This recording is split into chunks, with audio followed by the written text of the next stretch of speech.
bonsoir et bienvenue de nouveau pour l'essentiel de l'ESMO 2024, décrypté par Gustave Roussy, et là tout particulièrement le département de médecine oncologique. Nous allons démarrer avec maintenant les cancers du sein, la pathologie mammaire. J'ai le plaisir d'avoir avec moi le docteur Alessandro Vianzone et le docteur Elie El Rassi, oncologues médicaux au sein du comité de pathologie mammaire à Gustave Roussy. Alessandro. Merci Laurence, merci à tous. Donc, ce soir, on s'est partagé la présentation avec Elie sur deux thématiques principales. On fera une première partie de la présentation sur le cancer early et une deuxième partie sur la partie métastatique de notre prise en charge.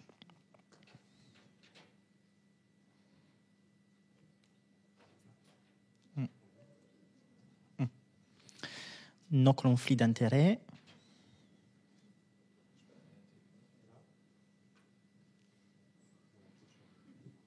Comme à l'ASCO, il y a un temps sur les conflits d'intérêts.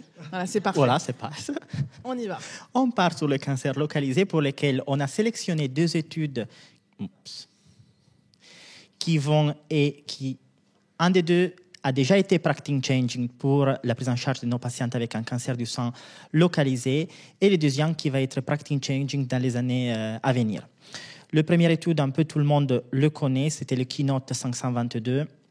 On arrive à l'analyse de 6 ans de suivi en overall survival et surtout à l'ESMO de cette année, on a eu les données mûres de l'overall survival.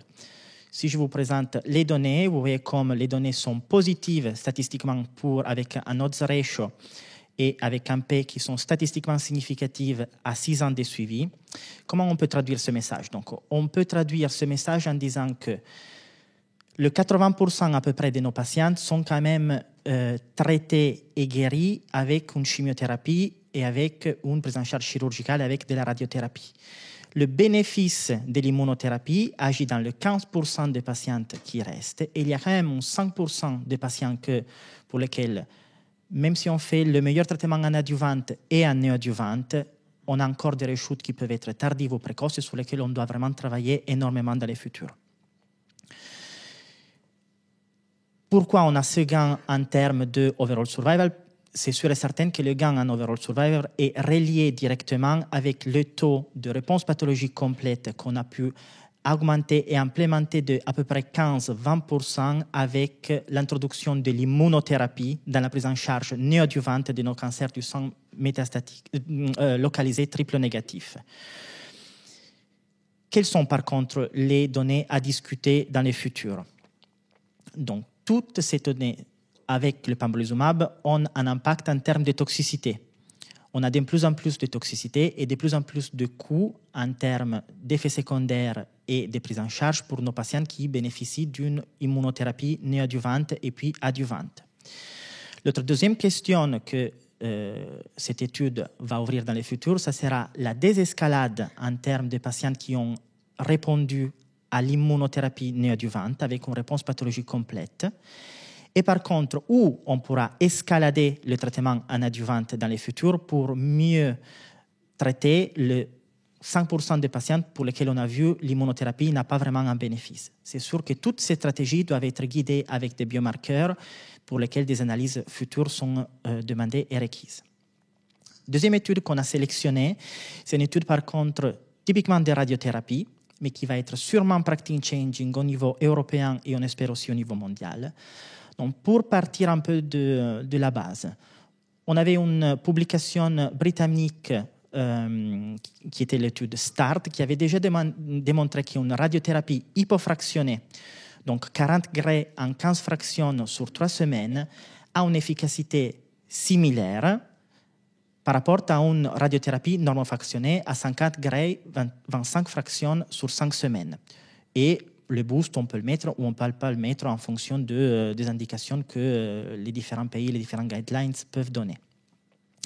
L'étude Hypogée, par contre, était conduite et guidée par Sofia Rivera et par le groupe Unitrad d'Unicancer. Donc, c'était une grosse étude nationale française avec 29 centres et 1300 patients randomisés.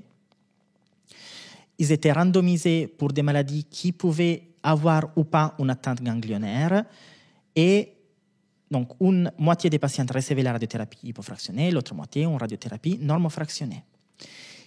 quels étaient les endpoints? On avait déjà des données de non-infériorité en termes de bénéfices pour l'étude START, dont je vous ai parlé. Donc, l'endpoint principal pour l'étude d'hypogée, c'était par contre le lymphedème. Il ne fallait pas avoir une augmentation du lymphedème sur les patients qui étaient traités avec une radiothérapie hypofractionnée. Tout ça pour démontrer aussi qu'en termes d'effets secondaires, la radiothérapie hypofractionnée n'était pas plus toxique par rapport à une radiothérapie normofractionnée. Les endpoints secondaires, bien sûr, on avait un overall survival et les taux et les risques de récidive loco-régionales. On a dit que c'était une grosse étude avec 1300 patients, randomisés 1 à 1. Et si on va regarder notre endpoint principal, il est statistiquement significatif avec un odds ratio à 1,02 et une non-infériorité en termes de présence du lymphedème sur la radiothérapie hypofractionnée.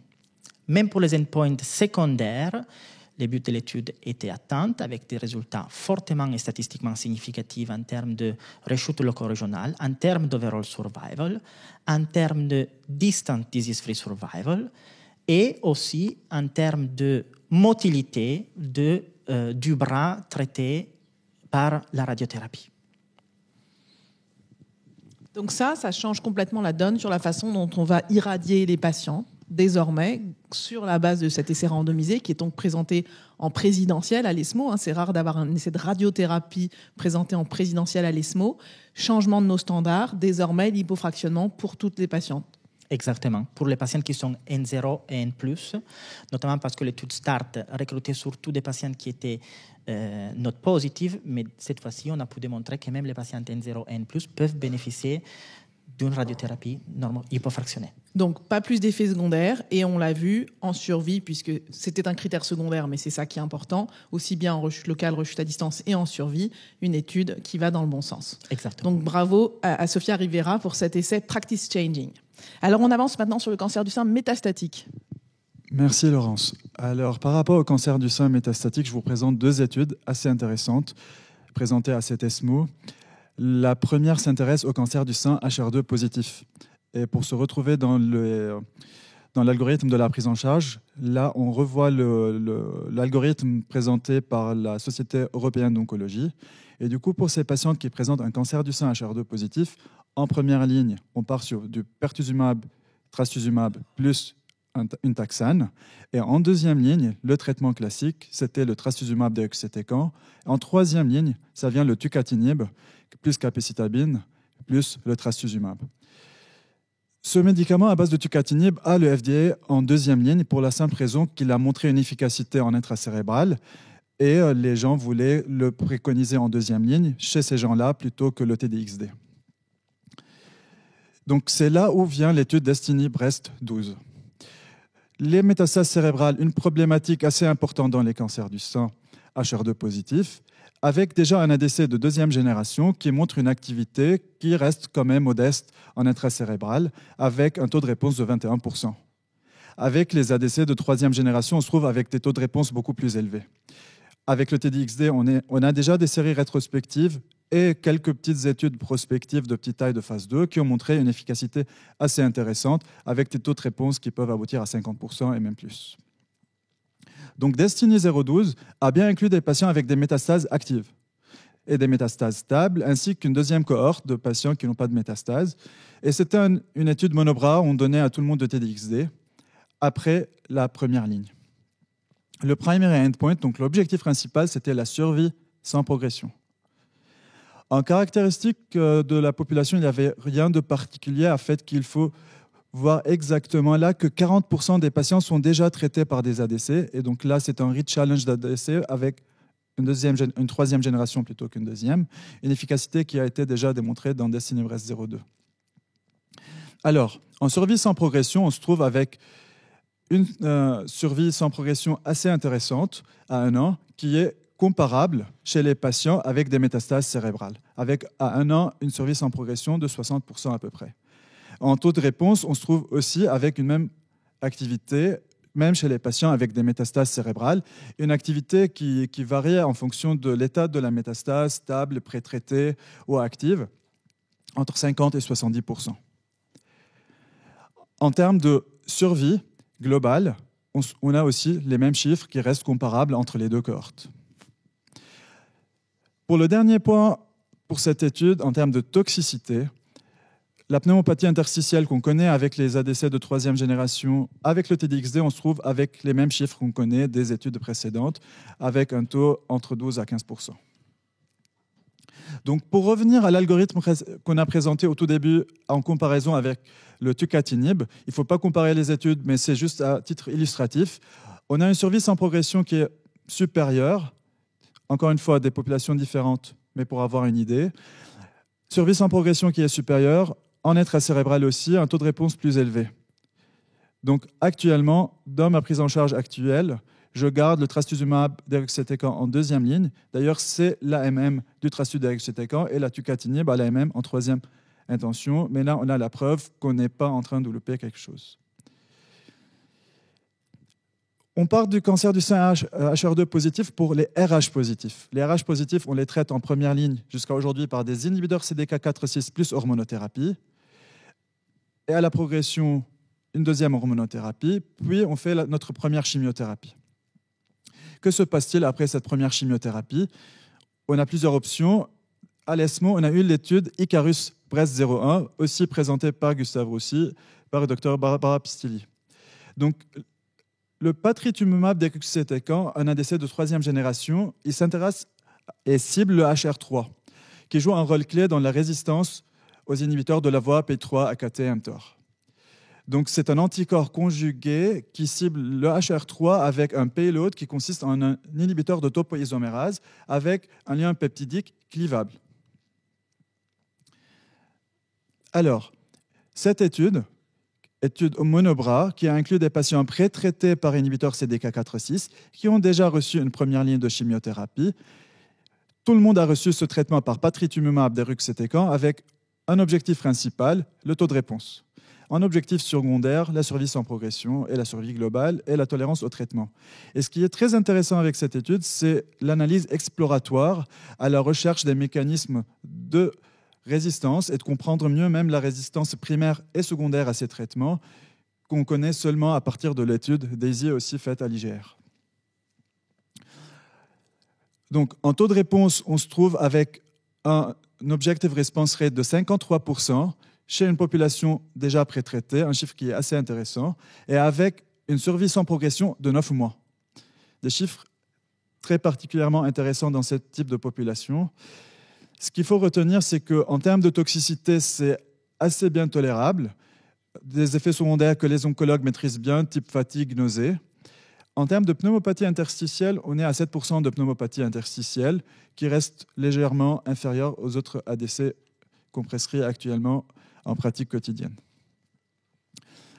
Par rapport à l'analyse exploratoire, on voulait comprendre les mécanismes de résistance à ce traitement-là, en résistance primaire et secondaire.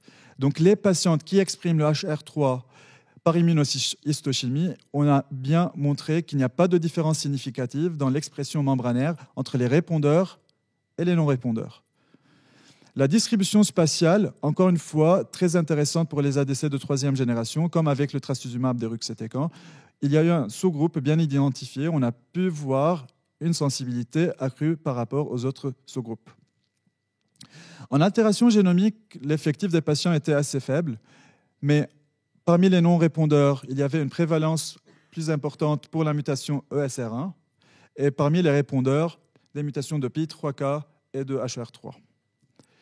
En termes d'expression génomique, en analyse ARN, on a vu qu'il y a une activation immunitaire, notamment interféron alpha et gamma, et de la voie de signalisation du complément parmi les répondeurs.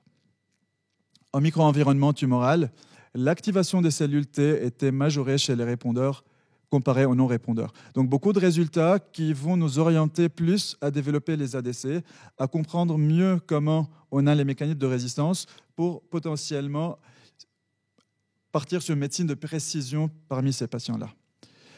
Donc, un nouveau ADC avec une activité très prometteuse, taux de réponse de 53%, une survie sans progression de 9,4 mois avec un profil d'effets secondaires acceptable. En analyse exploratoire, je répète, qu'on essaie d'identifier des biomarqueurs de sensibilité primaire et secondaire. Et on a des pistes très intéressantes à investiguer.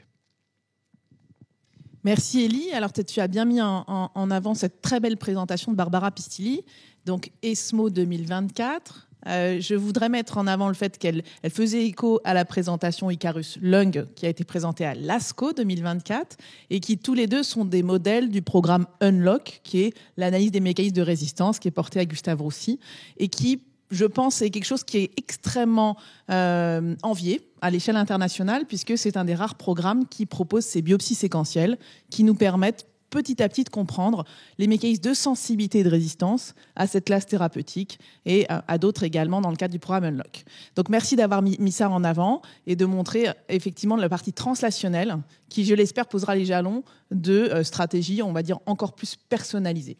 Merci à tous les deux. Je vous remercie et nous allons maintenant avancer sur la dernière partie de notre soirée, les anticancéreux en phase précoce de développement.